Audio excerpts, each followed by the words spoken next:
Good evening, good evening, good evening, good evening, fam. How y'all doing out there? Okay. Hope everyone's doing really well this evening. And, welcome to another episode of On the Cutting Room Floor. I'm your host, Tony Harvey, and this is presented by Publicity Agents. And let's get right down into it tonight. Sacramento Kings, they lose to Denver Nuggets, 117 to 96 at the Ball Arena in Denver, Colorado tonight. So after four meetings, Denver finally get one. So they're 3-1, 1-3 against the Sacramento Kings this season. And if you ask me, it was more about not getting swept this season by the Kings than anything. Okay, they was not having it, and I understand that. And I know now the Sacramento Kings understand that too, because that would have just boosted King's confidence sky high through the universe like nobody had seen in the association. So they got that done. And they got it done with De'Aaron Fox sitting on the sideline. He sat this one out. He had a left knee contusion, and just right before the game, they pulled the plug on him and sidelined the Kings sidelined him. So hopefully we will see him in the next couple of days when the Kings take on the Minnesota Timberwolves on the road. Right now, the Minnesota Timberwolves are currently in first in the Western Conference with a 42-17 record. Matter of fact, Denver in third place in the Western Conference. They improved to 40-19 on the season, and they improved to 23-5 at home at the Ball Arena. The Kings, they fall 33-25 on the season, 17-14 on the road, and they tumbled again to eighth place. Where about 72 hours ago, at least that was that. Yeah, 72 hours ago, they had moved up to number 5. 48 hours. Yeah, 72 hours ago, they had moved up to number 5. Now they're down to 8th. And let me tell you, Golden State Warriors are right behind them with a 30-27 record, and the Lakers are 31-28. So those teams are 9th and 10th. And they are right behind the Kings. The Kings have a tough game coming up this Friday, March 1st, in Minnesota, the Twin Cities. Of course, they'll be playing in Minneapolis, but St. Paul is right across the river. Oh boy, the Kings. The Kings, yeah, that right there to me was more about Denver not wanting to uh, be swept by the Kings, more so than anything. Okay, I still think the Kings with this roster can compete with this team. A little bit deeper on the defense, a little bit deeper on the bench, and that could be a key if they do meet this team in the playoffs. Deciding how that is, how that comes, how that shakes up, because right now the Kings are in the 8th spot. Today they will be a play-in team, and they would have to face the Dallas Mavericks, who have a one game, at least a half a game, edge on them if the playoff play-in started today. So, sans whatever happens to the Denver Nuggets, say that could be seen on down the road. The Kings have other business to take care of, and that's trying to get back into that 6th and 5th spot, because they're making it tough on themselves. They have lost the last 2 games. Of course, everyone knows they lost the other night at Golden One Center at G1C, 121-110 to a really conservative, ultra conservative, disciplined team in the Miami Heat. Shorthanded as well, but We'll have to go back into that story. What we have to do now is look forward. The Kings, they were up by 15. At one point, they had a 45-32 lead. Okay, they were 7-10 in 3-point territory in the first quarter. And then things just kind of like fell apart from there. Yeah, they was up 45-32 on a scoop layup by Kevin Herter, and that was it. Excuse me, I'm sorry, 47-32 by a basket by Monk. Okay, Kevin Herter hit that basket before Monk made this basket. They was up 47-32 by 15. And then after that, Denver went crazy. And mainly that was behind the point guard, Jamal Murray. He went crazy.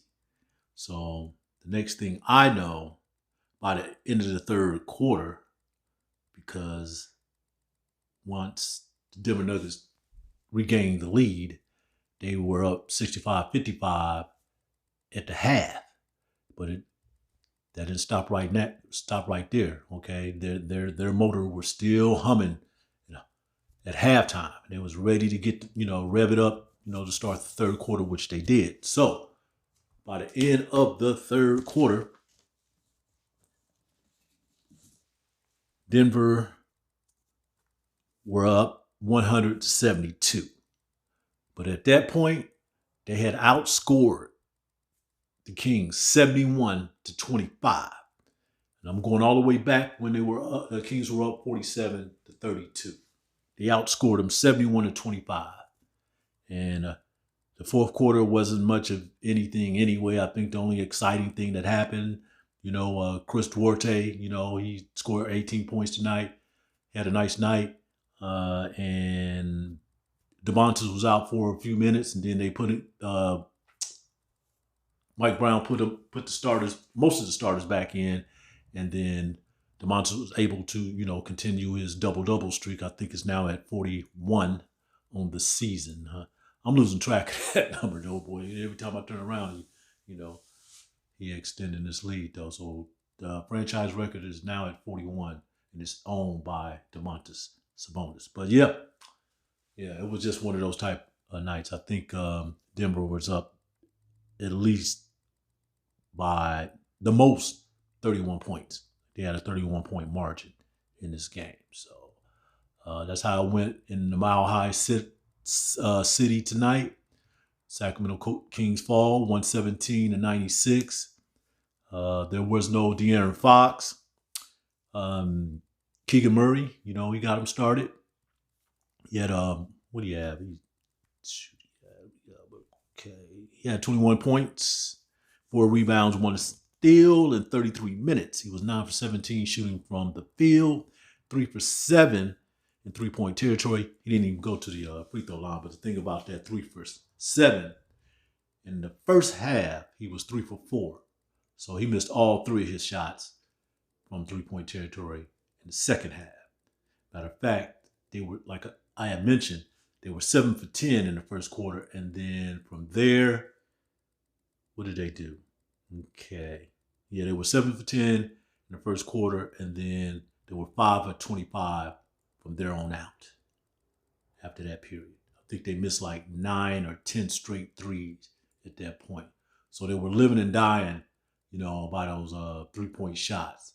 And when they got a little hot, if you're hot, you're going to continue to take those shots. And the Kings were doing that, but then they started missing and they wasn't doing much else because they certainly wasn't going into the basket as would, De'Aaron Fox would, trying to get a basket or two.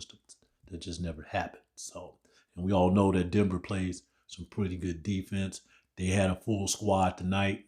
At least those 3 previous games, there were either 1 or 2 key players were out. And if I'm not mistaken, I don't even know if Contavious Caldwell Pope played in any of those 3 previous games, but he certainly played tonight. Okay, Aaron Gordon played tonight. Jamal Murray played tonight. And, of course, Nikola Jokic, the Joker, he played tonight. He had a triple-double. So that was pretty much their core, and they're the one who did all the damage tonight. But getting back to the Kings, yes, Domantas Sabonis did have a double tonight. 13 points, 10 rebounds, 7 assists, 1 steal in 32 minutes. 5 for 14 shooting from the field. He's been shooting over 60%. 3 for 4 from the free throw line. And Malik Monk, 14 points, 5 rebounds, 1 assist, 1 steal, 2 blocks. Okay, in 24 minutes, he was 6 for 15 shooting from the field and 2 for 5 in 3-point land. Okay, Davion Mitchell, who started for Fox, 5 points, 1 rebound, 3 assists, 1 steal, 15 minutes. Not surprised there. Trey Lyles high at 8 points. Chris Duarte, he's been playing well the last 3-4 games, coming off the bench. And he had 18 points, 3 rebounds, 1 assist, 1 steal, 2 blocks. And in 25 minutes, 7 for 14 from the field, 4 from 8 in 3-point territory. That might be his best offensive output since he's been Sacramento King, wearing the Sacramento Kings uniform this season. So that's pretty good to know that that's going to boost his morale. And he has been playing well. And I would have to emphasize the fact that you can see that he's been working hard during those practice too, because he's probably one of the last people that you'll see in that gym before everything is completely shut down for the night. He works with like 2 or 3 different other assistant coaches, mainly working on his shot. So, and as long as he stay healthy, he stay out of triage. I think he will be a big addition, for this last stretch, and they're definitely going to need him too. Davion, he did the best he can do, as far as being the backup guard. But 5 points, 1 rebound, 3 assists, 1 steal. It was just a tough night for this team tonight. Okay, Trey Lyles came off the bench. He had 8 points. So the Kings, they were 38 for 95 shooting from the floor, 12 for 35 from 3-point territory. But remember, they made 7 of those 12s in the first quarter. And 8 for 13 from the free throw line. Let me move on from that. They had 14 turnovers, 8 steals, and 4 blocks. So they will face the Minnesota Timberwolves this Friday. Hopefully they will have the services of De'Aaron Fox. Hopefully Foxy can suit up and play, depending on that knee. And I think that was a deal that happened it was definitely something that happened at Miami Heat game the other night, because there was at one point that he was limping a little bit. So you know how those things are. He finished out playing the game, but overnight, might have a little icing on it too. Those things could flare up. And I think that's what happened too. So he probably bumped knees with somebody, or bumped his knee on something, and that caused that injury. Jamal Murray, 32 points, 3 rebounds, 6 assists, 1 steal, 1 block. For the Nuggets, he did that in 32 minutes. 5 for 13 shooting from the floor. 5 of 6 from the free throw line. He made his one and only free throw. He had 18 points in the first half. And that got them off and got them on that run after they was suffering a 15-point deficit. So Jamal Murray, the non-All-Star, because he certainly plays like one for this team, had an excellent night. Nikola Jokic. Nikola Jokic, he had a triple-double tonight in the form of 14 points, 14 rebounds, 11 assists, 3 steals, and 1 block. He only took 9 shots. He made 5 of them. And he made all 4 of his free throws. And he did this in 32 minutes. Aaron Gordon, he was another problem. Okay, there was a point that, he had a little one-man scoring run. Well, he hit some key baskets. Let's put it like that. In that second quarter when they was on that run. He is a difficult person to cover, because they were attacking the paint, and that was the guy that they were using, for their offense. He had so many easy layups, dunks, and stuff. They're just normal stuff that Aaron Gordon does, and I'm familiar with this kid. Seeing him playing in the state finals for that Catholic school out there in San Jose, Knew he was going to be a pro. Got drafted by Orlando. Was traded from Orlando to Denver, and that kind of turned things around for him. So Aaron Gordon here from Northern California is doing really, really well. Contavious Caldwell Pope, 16 points, 2 rebounds, 4 assists, 3 assists. Shot 60% from the floor, 6 of 10, made 6 of 10 shots, 4 for 6 behind the arc, and they were pure shots all the way. Didn't go to the free throw line, didn't need to. He did all this in 28 minutes. So that was pretty much the guys who did the damage from the Denver Nuggets. If anything, I think Kenny Caraway, KC was talking about today on a radio show with Damian Barley on their radio show, something that the former coach here, Mike Malone, had mentioned about, no, we're not getting swept by the Sacramento Kings. That's not happening. So they put a lot of emphasis on winning this game tonight more than anything. You know, saying, where you are in the standings, we're not doing that. Okay? We're definitely not going to the playoff knowing that we done lost 4 times to the Sacramento Kings should they somehow meet on down the road. So we'll see what happens if they ever face each other again, in the postseason. But I still think that Sacramento Kings can handle these cats in a 7-game series. They are the world champions, and I respect that. And they earned it. They deserve it. They won it all last year. But I think if the Kings want to be the team that they want to be, okay, and go where they want to go, these are teams that you're going to have to face. And these are teams that you're going to have to beat at some point to get there. No other way around it. Absolutely no other way around it. Okay, and that's what we know right now. Minnesota and Denver, okay, they don't play around when it comes to defense. Absolutely no playing around. Okay? No zone. We're not having it here. We don't do that here. The defense is for real.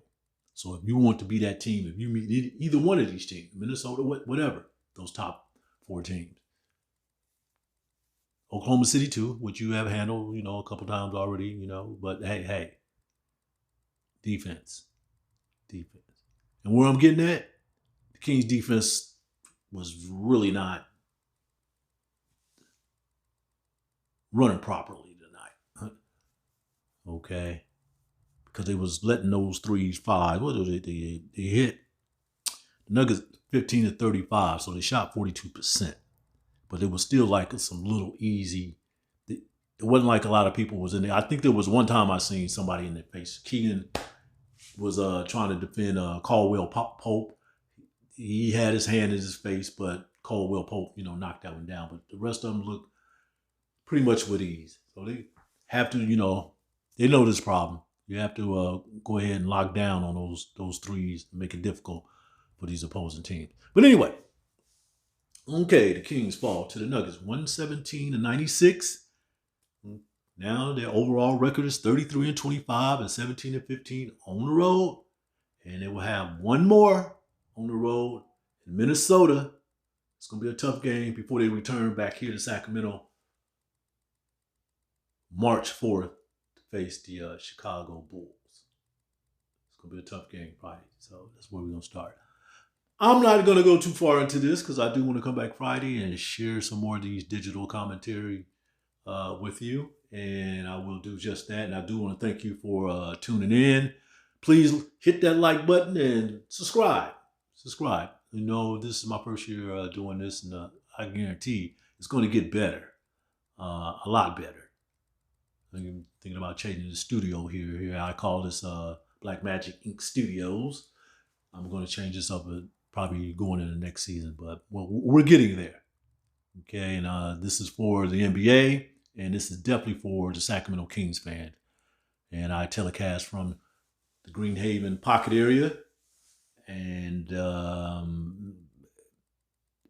once again, thanks for tuning in. So love, peace, solidarity, and I'm out.